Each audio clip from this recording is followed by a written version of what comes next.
cintai dan banggakan dimanapun kalian berada. Puji syukur kehadirat Allah Subhanahu wa Ta'ala atas rahmat dan karunia-Nya yang diberikan kepada kita semua. Pada momentum yang sangat baik ini, setelah mendengarkan dengan seksama terhadap apa yang terjadi dalam kehidupan politik kita masa sekarang dan mempertimbangkan segala sesuatunya dengan hati nurani yang jernih sebagai kontemplasi, maka saya memutuskan sudah tiba saatnya untuk berbicara dengan nurani, berbicara dengan tuntunan akal sehat, dan berbicara dengan kebenaran yang hakiki. Dengan melihat persoalan yang kita hadapi akhir-akhir ini, maka izinkan saya berbicara di sini sebagai anak bangsa yang ikut berjuang bagi tegaknya demokrasi Indonesia, juga berbicara sebagai Presiden kelima Republik Indonesia dan sebagai Ketua Umum Partai Demokrasi Indonesia Perjuangan. Saudara-saudara sekalian, keputusan Majelis Kehormatan Mahkamah Konstitusi telah memberikan cahaya terang di tengah kegelapan demokrasi. Keputusan MK tersebut menjadi bukti bahwa kekuatan moral, politik kebenaran, dan politik akal sehat tetap berdiri kokoh meski menghadapi rekayasa hukum konstitusi. Kita semua tentunya sangat-sangat prihatin dan menyayangkan mengapa hal tersebut sampai terjadi. Berulang kali saya mengatakan bahwa konstitusi itu adalah pranata kehidupan berbangsa dan bernegara yang harus diikuti dengan seluruh-seluruhnya. Konstitusi tidak hanya ditaati sebagai sebuah hukum dasar tertulis, namun konstitusi itu harus memiliki roh yang mewakili kehendak, tekad, dan cita-cita tentang bagaimana bangunan tata pemerintahan negara disusun dan dikelola dengan sebaik-baiknya seperti yang dicita-citakan oleh para pendiri bangsa. Apa yang terjadi saat ini mengingatkan saya ketika sebagai Presiden Republik Indonesia saat itu diperintahkan melalui perubahan ketiga Undang-Undang Dasar 1945 yang diatur dalam pasal 7B, pasal 24 ayat 2 dan pasal 24C tentang dibentuknya Mahkamah Konstitusi.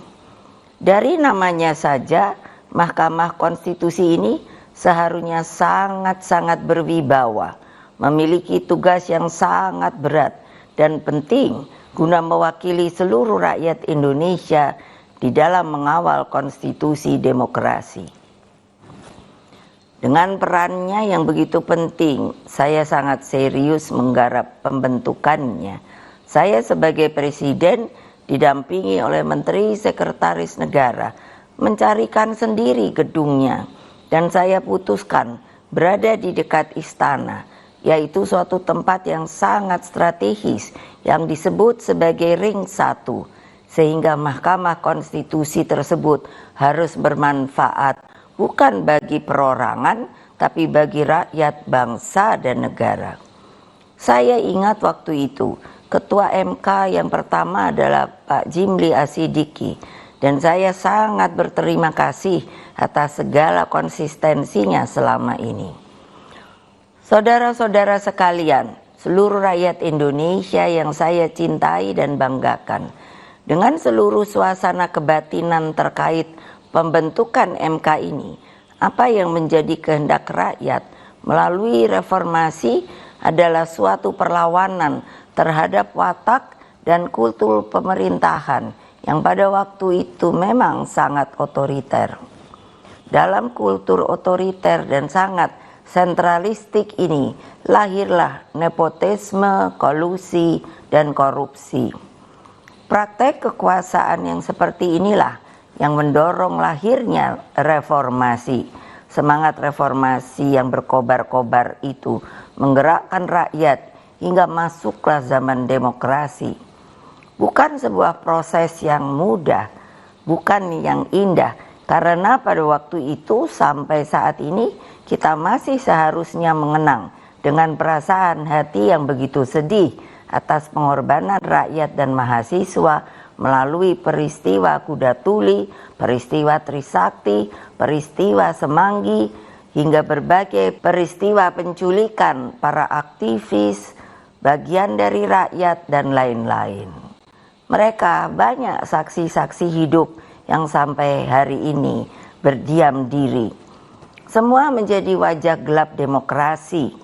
Praktek kekuasaan yang otoriter itulah yang telah kita koreksi. Maka melalui reformasi, janganlah lupa, lahirlah demokratisasi melalui pelaksanaan pemilu presiden dan wakil presiden secara langsung dan terbatas, serta undang-undang tentang pemerintahan yang bebas dari nepotisme, kolusi, dan korupsi. Apa yang terjadi di Mahkamah Konstitusi akhir-akhir ini telah menyadarkan kita semua bahwa berbagai manipulasi hukum kembali terjadi. Itu semua akibat praktek kekuasaan yang telah mengabaikan kebenaran hakiki politik atas dasar nurani. Saudara-saudara sekalian, seluruh rakyat Indonesia yang saya cintai dimanapun kalian berada, jangan lupa kita adalah bangsa pejuang. Kita bangsa yang mampu mengatasi berbagai cobaan sejarah. Karena itulah dalam situasi seperti ini, mari kita kawal pemilu 2024 dengan nurani dan sepenuh hati. Kita jadikan pemilu 2024 sebagai momentum untuk mendapatkan pemimpin terbaik yang benar-benar mewakili seluruh kehendak rakyat Indonesia, mengayomi agar Indonesia menjadi bangsa hebat, unggul, dan berdiri di atas kaki sendiri. Rekayasa hukum tidak boleh terjadi lagi. Hukum harus menjadi alat yang menghadirkan kebenaran. Hukum harus menjadi alat mewujudkan keadilan. Hukum harus menjadi alat mengayomi seluruh bangsa dan negara Indonesia. Dengan keadilan inilah kemakmuran pasti akan bisa diwujudkan. Karena itulah terus genggam erat semangat reformasi itu. Jangan lupa terus kawal demokrasi berdasarkan nurani. Jangan takut untuk bersuara. Jangan takut untuk berpendapat selama segala sesuatunya tetap berakar pada kehendak hati rakyat. Terus kawal dan tegakkan demokrasi. Itulah kewajiban kita sebagai warga bangsa dan bahkan menjadi keharusan setiap anak negeri dan bangsa agar tidak terjadi kesewenang-wenangan. Sebab kedaulatan rakyat harus terus kita junjung tinggi. Pemilu yang demokratis, yang jujur, adil, langsung, umum, bebas, dan rahasia harus dijalankan tanpa ada kecuali.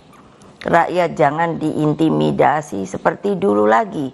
Jangan biarkan kecurangan pemilu yang akhir ini terlihat sudah mulai akan terjadi lagi. Gunakan hak pilihmu dengan tuntunan nurani. Semoga Allah yang Maha Kuasa meridui perjuangan kita.